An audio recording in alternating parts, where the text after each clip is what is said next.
Assalamualaikum warahmatullahi wabarakatuh.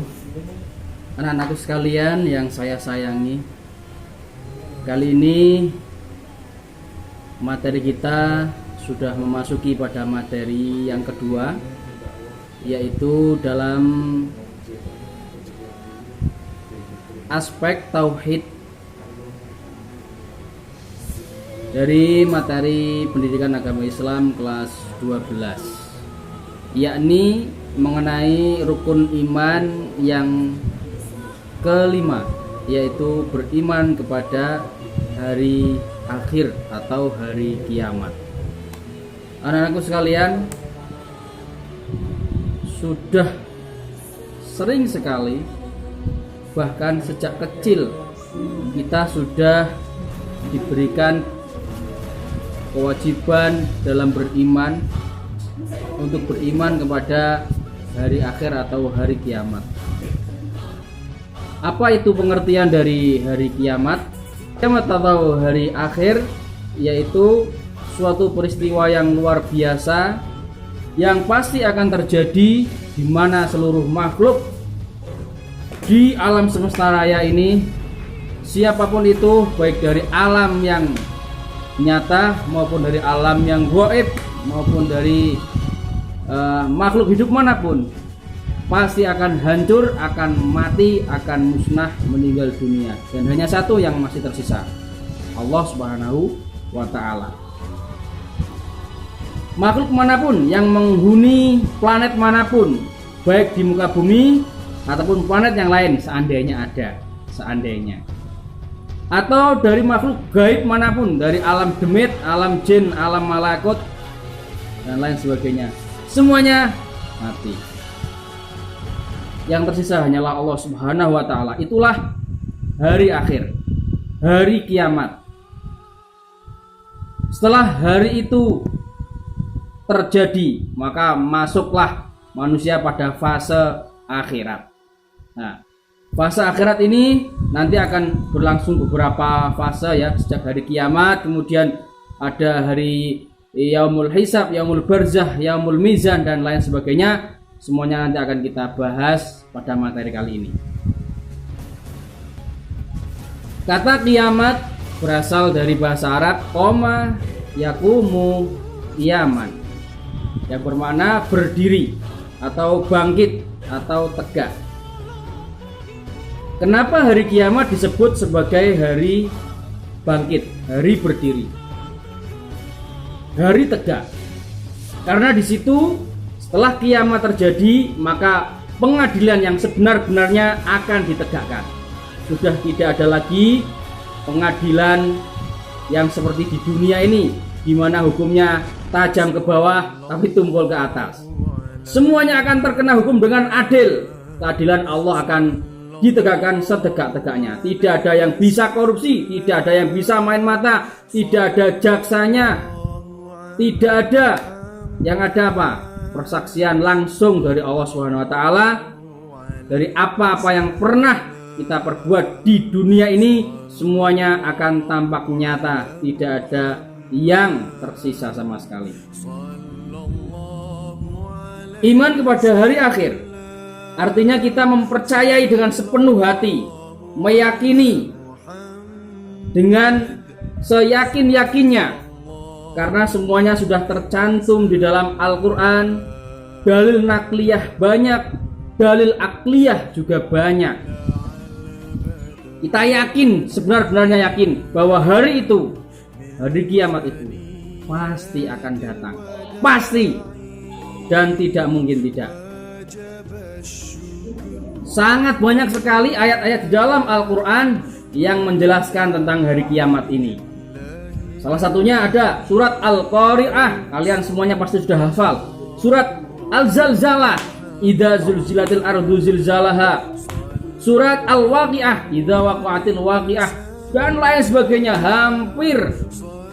Hampir merata dari semua juz, semua surat itu menjelaskan tentang adanya hari kiamat. Dalam ayat Allah juga selalu menyebutkan mangkana yu'minu billahi wal yaumil akhir, pasti ada wal yaumil akhir. Kenapa sering diulang-ulang seperti itu? Karena itu semuanya adalah untuk memberikan keyakinan kepada kita semua. Jadi tidak ada keraguan lagi. La raiba fihi. Nabi manapun sejak awal Allah menciptakan manusia, Nabi Adam sudah memberikan kabar tentang akan adanya hari kiamat. Nabi selanjutnya semuanya memberikan informasi kepada umatnya bahwa kelak pasti akan ada hari yang akan mengakhiri semua ini dan memasuki kehidupan akhirat. Hari yang sangat luar biasa, di mana di dalam setiap ayat-ayat yang Al-Quran sampaikan menggambarkan kehiruk pikuknya, maha dahsyatnya yang terjadi pada hari kiamat itu. Luar biasa. Salah satunya, mari kita baca bersama coba. Surat Al-Zalzalah. Al-Quran menggambarkan bagaimana kiamat di sana. A'udzu billahi minasyaitonir rajim. Bismillahirrahmanirrahim. Idza zulzilatil ardu zilzalaha wa akhrajatil ardu athqalaha wa qalal insanu ma laha. Idza zulzilatil ardu zilzalaha, apabila bumi ini digonjang-ganjingkan sedemikian dahsyatnya. Wa akhrajatil ardu athqalaha, dan bumi ini mengeluarkan benda-benda beratnya, magma keluar, apalagi lautnya semuanya tsunami, batu-batuan yang dari dalam tanah semuanya keluar. Wa qalal insanu malaha, para manusia bingung, ada apa ini? Ada apa ini? Yauma idzin tuhadditsu akhbaraha, pada hari itu baru dikatakan, buktikan bahwa kabar-kabar yang selama ini dibawa oleh para nabi, oleh para ulama, oleh para kiai, para pemberi peringatan, semuanya itu benar. Inna rabbaka auhalaha, sesungguhnya Tuhanmu benar-benar telah memberitahukan, memberikan wahyu kepadamu tentang akan terjadinya hari ini. Yauma idzi yasdurun nasu ashtatan liyurau a'malahum, dan lain sebagainya. Masih banyak lagi ayat yang lain. Misalnya surat Al-Qari'ah. Al-Qari'atu mal qari'ah wa ma adraka mal qari'ah. Yauma yakunun nasu kal farashil mabthus. Al-Qari'ah, hari kiamat. Kenapa disebut Qari'ah? Qari'ah itu artinya mengetuk pintu. Orang yang mengetuk pintu. Artinya apa? Terjadinya kiamat ini sesuatu yang mengagetkan. Orang tidak menyangka, orang tidak mengira pada hari itu akan terjadi hari kiamat. Ternyata terjadi hari kiamat. Mengagetkan datangnya, bagaikan orang yang rumah yang diketuk pintu oleh tamu yang tidak dikenal. Al-Qari'ah, apa itu Al-Qari'ah? Kiamat yang mengagetkan itu seperti apa? Yauma yakunun nasu kal farashil mabthus. Di hari itu manusia kondisinya seperti bulu-bulu yang berterbangan. Semuanya gonjang-ganjing. Wah. Bulu-bulu berterbangan seperti apa? Rakaruan. Itu kondisi manusia begitu. Wa takunul jibalu kal ihnil manfus. Gunung-gunung itu dihambur-hamburkan. Gunung-gunung yang isinya itu batu-batu, tanah, magma yang sangat panas, semuanya berhamburan udara dan mengenai seluruh makhluk hidup yang ada di sini. Kal farashil mabthus, manusia saking bingungnya seperti laron yang berterbangan. Laron ketika keluar dari sarangnya seperti apa? Amburadul. Wong itu manusia saking bingungnya. Makanya sungguh bahagia bagi orang yang amalnya banyak. Famang sakulat mawazinu fahuwa fi 'isyatir radiyah. Orang yang amalnya banyak di hari kiamat dia akan mendapatkan kehidupan yang diridhoi. Artinya dia akan tenang dan akan masuk surganya Allah. Wa amma man khaffat mawazinuh, adapun orang yang timbangan amalnya sedikit, naudzubillah, amal baiknya sedikit dan amal jeleknya begitu menumpuk, fa ummuhu hawiyah, maka tempat kembalinya adalah neraka hawiyah, neraka jahanam yang paling dalam. Allahumma na'udzubillah min dzalik. Allah. Wa ma adraka ma hiya, apa itu neraka hawiyah itu? Narun hamiyah, neraka yang menyala-nyala. Bahan bakarnya adalah manusia, jin, dan batu. Kemudian ada yang tanya, kapan ya Rasulullah akan terjadi kiamat tersebut? Mohon kami dikasih tahu. Rasulullah didatangi oleh malaikat Jibril yang menjelma menjadi manusia yang sangat kumuh, kemudian datang menuju kerumpulan para sahabat, ya, bertanya kepada Nabi Muhammad, ya Rasulullah, mal Islam, apa itu Islam? Dijawab oleh Rasulullah. Wa mal iman, apa itu iman? Dijawab oleh Rasulullah. Wa mal ihsan, dan apa itu ihsan? Dijawab oleh Rasulullah. Kemudian orang itu tanya, wa mata sa'ah, kapan hari kiamat itu terjadi? Tapi jawab Rasulullah bagaimana? Mal mas'ulu anhu bi'alama minas sa'il. Orang yang ditanya ini tidak lebih tahu daripada orang yang bertanya. Itu mengisyaratkan siapa yang bertanya? Beliaulah malaikat Jibril. Orang ini kemudian pergi, tiba-tiba saja pergi. Dan Rasulullah memberitahukan kepada para sahabatnya bahwasanya yang baru saja datang itu adalah malaikat Jibril yang sedang mengajarkan kepada kita semuanya tentang masalah keislaman, keimanan, dan iman kepada hari kiamat.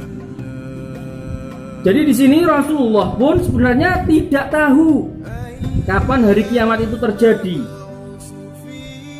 Yang tahu siapa? Hanyalah Allah Subhanahu wa taala. Disebutkan di dalam surat Luqman ayat 34. A'udzubillahi minasyaitonirrajim. Bismillahirrahmanirrahim. Innallaha 'indahu 'ilmus sa'ah wa yunazzilul ghais ila akhirih. Sesungguhnya Allah, hanyalah di sisi Allah yang tahu ilmu sa'ah, kapan itu terjadinya as-sa'ah, yaitu hari kiamat. Yang tahu hanya Allah. Nabi Muhammad saja tidak dikasih tahu. Malaikat-malaikat pun tidak ada yang tahu. Apalagi jin, apalagi peramal, apalagi hanya suku maya. Kalau ada ramalan-ramalan tentang hari kiamat itu, ya kita pasti nggak percaya ya. Tapi tetap kita waspada. Karena Nabi Muhammad pun tidak dikasih tahu kapan itu hari kiamat. Tetapi beliau memberitahukan kepada kita tentang tanda-tanda akan datangnya hari kiamat. Ada 10 tanda besarnya hari kiamat yang tersebutkan di dalam Al-Quran maupun hadis-hadis sahih. Nanti akan kita bahas satu demi satu. Kiamat itu sendiri ada 2 macam, yaitu kiamat sugro dan kiamat kubro. Dari namanya tentu kita ketahui yang namanya kiamat sugro artinya kiamat kecil, di mana di situ terjadi peristiwa suatu kehancuran, kematian, atau berakhirnya kehidupan suatu makhluk hidup, maka itulah kiamat kecil. Bagi kamu sendiri, kiamat kecil itu kapan? Yaitu wafatnya kamu sendiri. Setiap makhluk punya kiamatnya sendiri-sendiri. Itulah kiamat kecil.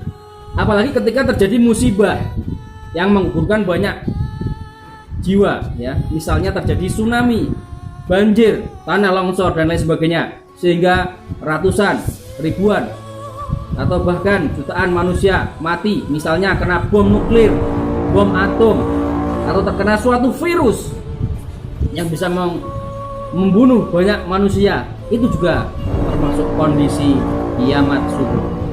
Ketika kiamat sugro sudah semakin sering banyak, itu juga merupakan suatu tanda-tanda kiamat kubronya.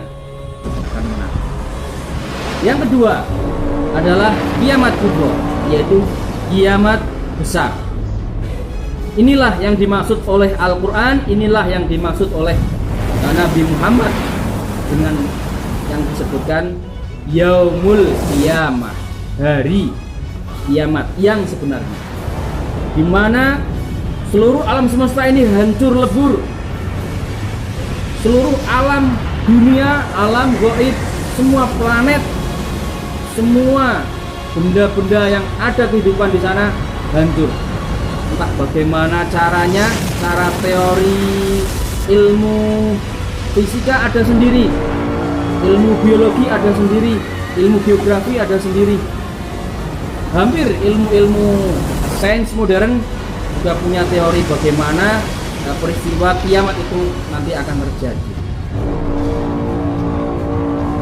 Silahkan nanti bisa searching di Google ya, bagaimana teori kiamat menurut ilmu geografi misalnya, menurut ilmu astronomi bagaimana, menurut ilmu fisika bagaimana.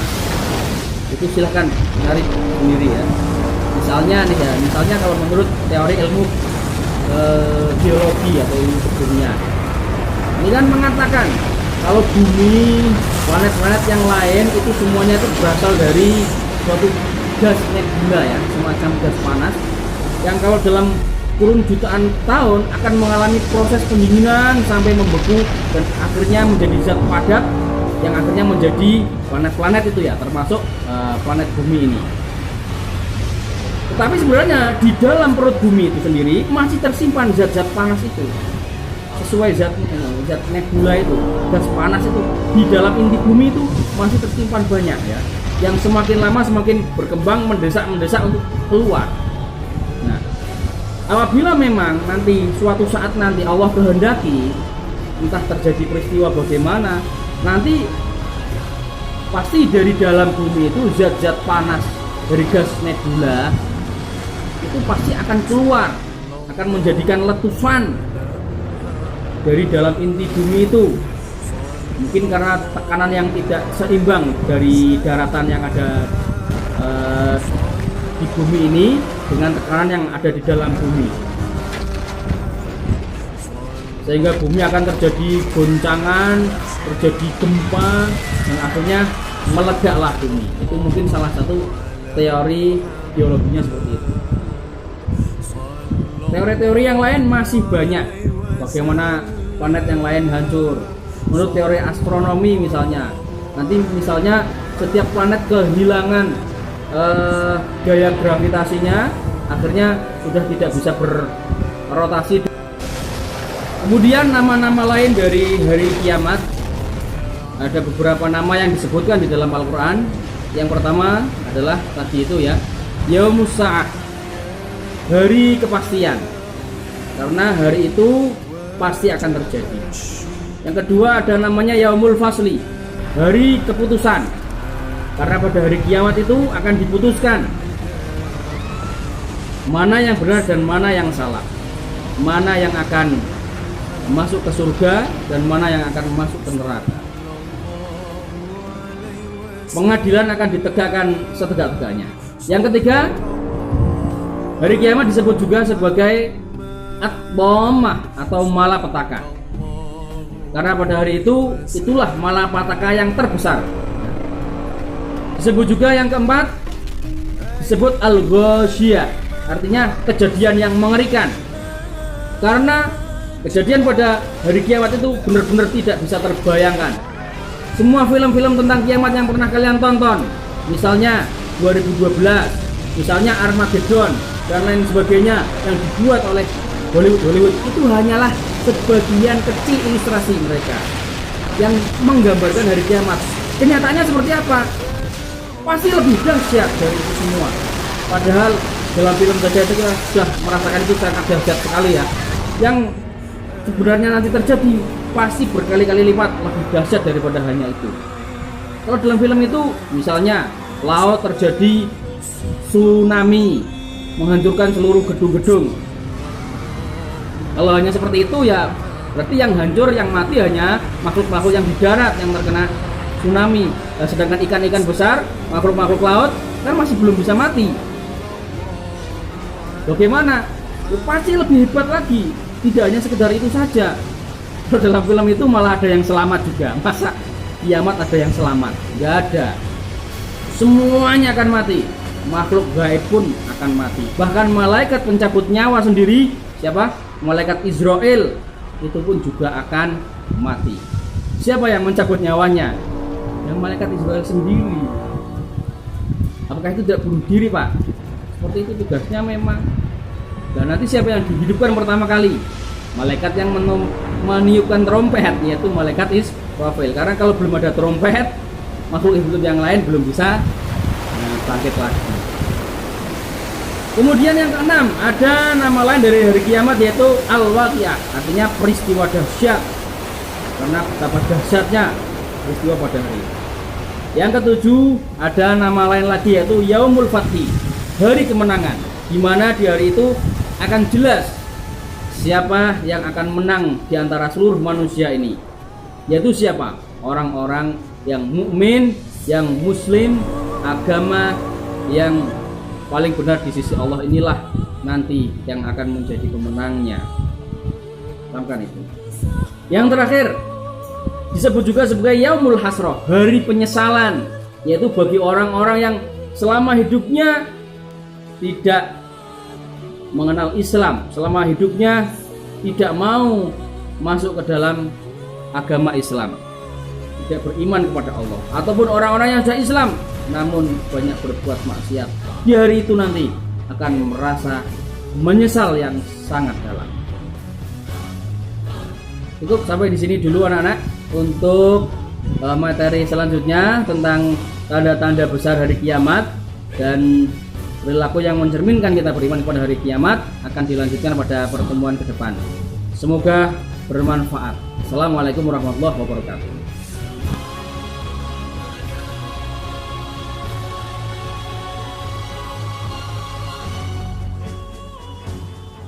Aries, bintang supergiant merah paling terang ke-15 di langit malam kita akan mengalami ledakan supernova. Peristiwa dahsyat ini akan mudah dilihat dengan mata telanjang, bahkan di siang bolong, kalau masih ada manusia untuk menyaksikannya. 100.000 tahun di masa depan. Dan banyak konstelasi bintang yang kita kenali telah berubah karena pergerakan alami bintang. Pada saat yang hampir bersamaan, VY Canis Majoris, sebuah bintang super terang, akan mengalami ledakan supernova. Versi supernova yang jauh lebih kuat yang akan menghancurkan puluhan atau bahkan ratusan planet terdekat dan satelitnya. Sementara, bumi akan merayakan ulang tahunnya dengan erupsi supervolkanik, mengakibatkan magma panas dan abu vulkanik menyelimuti ribuan kilometer persegi daratannya. Dalam 500.000 tahun, planet kita akan dihantam bongkahan batu besar dari langit, asteroid berdiameter sekitar 0,8 km. Jika manusia tidak menemukan cara untuk menghadapinya, ini akan menyebabkan kehancuran massal di bumi. Setelah 1 juta tahun, 2 dari 4 bulan Uranus akan bertabrakan, menyebabkan kehancuran di planet itu. Pada saat yang sama, Betelgeuse, salah satu bintang paling terang di galaksi kita, akan meledak dan terlihat jelas dari bumi. Hanya 400.000 tahun kemudian, Phobos, salah satu dari 2 satelit Mars, akan pecah karena meningkatnya tarikan gravitasi dan sang planet merah akan memiliki rangkaian cincinnya sendiri seperti Saturnus. Dan di tempat yang jauh, di tepi tata surya, bintang pengembara bernama Gliese 710 akan memasuki awan Oort, sebuah ladang komet es yang membatasi tata surya kita. Karena bintang ini, banyak dari komet itu mungkin akan bergerak ke arah bumi yang akhirnya membombardirnya dari ruang angkasa. 110 juta tahun dari sekarang, matahari akan menjadi 1% lebih terang. Ini akan mengubah iklim di setiap planet di tata surya. Sedikit demi sedikit membuatnya semakin panas. Setelah 2 miliar tahun, terangnya cahaya matahari akan menyebabkan laut di bumi menguap. Akibatnya, hampir semua kehidupan di planet kita akan punah, kecuali beberapa yang paling sederhana, di mana mereka pun akan segera punah juga. 4 miliar tahun lagi, galaksi Bima Sakti akan bertabrakan dengan galaksi Andromeda. Lubang-lubang hitam supermasif di pusat keduanya akan saling mendekat dan menyatu, menjadi lubang hitam hypermassive yang memiliki massa setara miliaran matahari. Dan peristiwa ini akan menghasilkan galaksi baru, Milkdromeda, atau mungkin N-Way. Dan mereka akan mengadakan konvensi penjualan besar dan mencoba membuatmu bergabung. Dalam 7,9 miliar tahun, matahari akan menjadi sangat besar dan berubah menjadi raksasa merah yang menelan planet-planet terdekatnya, termasuk sekeping batu panas yang dulunya adalah bumi. Namun, ia kemudian akan runtuh menjadi bintang Katai putih dalam 8 miliar tahun. Planet di tata surya yang selamat dari bencana ini akan kehilangan panas dengan cepat, karena matahari akan menjadi 2 kali lebih kecil dari sekarang. Dalam 100 miliar tahun, alam semesta akan meluas dengan begitu jauh dan cepat sehingga galaksi-galaksi tidak lagi dapat diobservasi dari perspektif satu sama lain. Alam semesta terus meluas dan kecepatan peregangannya juga meningkat.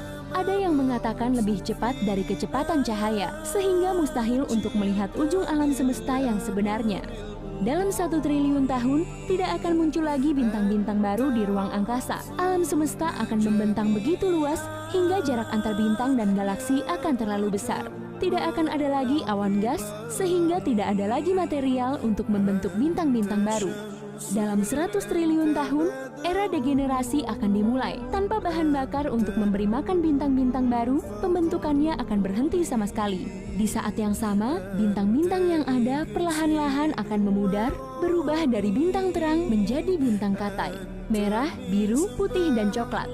Dalam 120 triliun tahun, hanya Katai putih dan coklat yang akan tetap tinggal di mana bintang-bintang dahulu berada. Semua bintang itu sudah kehabisan bahan bakar dan ruang angkasa akan terserak sisa-sisa bintang yang memudar. Alam semesta menjadi tempat tinggal yang gelap.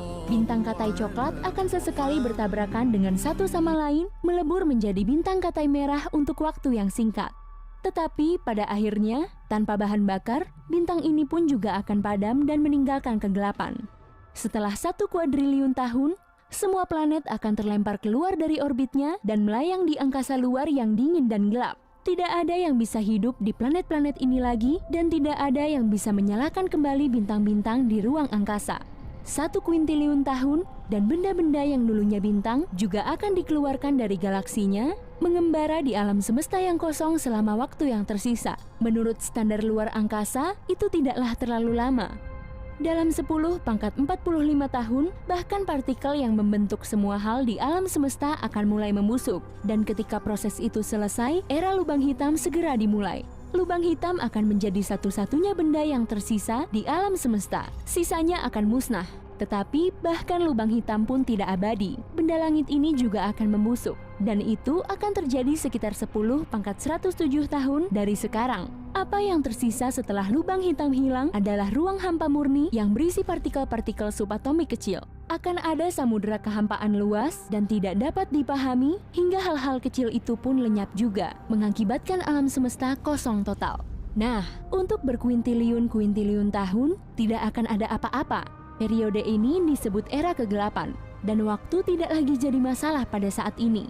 Tetapi, jika kita melompat ke depan dalam durasi yang tak terhitung tahun, apa ini?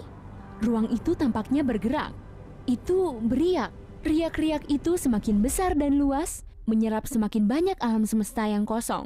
Tetapi, bagaimana ini bisa terjadi dalam ruang hampa?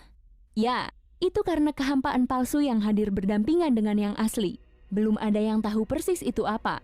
Tapi, jika kamu menonton lebih lama, kamu akan melihat, lihat itu. Kehampaan palsu baru saja meluas dan memanas hingga suhu ekstrim lalu meledak di ruang hampa, mengisinya dengan energi baru, memberikan kehidupan ke alam semesta yang baru, atau mungkin tidak sama sekali. Kita mengetahui peristiwa ini sebagai Big Bang. Begitulah cara alam semesta kita dilahirkan, dan bagaimana alam semesta akan dilahirkan kembali setelah bermiliar-miliar tahun. Kesimpulannya, menurutku sekarang sepertinya saat yang tepat untuk hidup. Pastikan kamu keluar dan bermain hari ini. Bekerjanya bisa diundur dulu. Begitu juga alam semesta. Jadi, begitulah kawan. Hey, jika kamu belajar hal baru hari ini, klik tombol suka di video ini, lalu bagikan pada teman-temanmu. Dan berikut adalah beberapa video keren lainnya yang bisa kamu tonton. Klik saja di sebelah kiri atau kanan layar. Dan ingat, tetaplah di sisi terang kehidupan.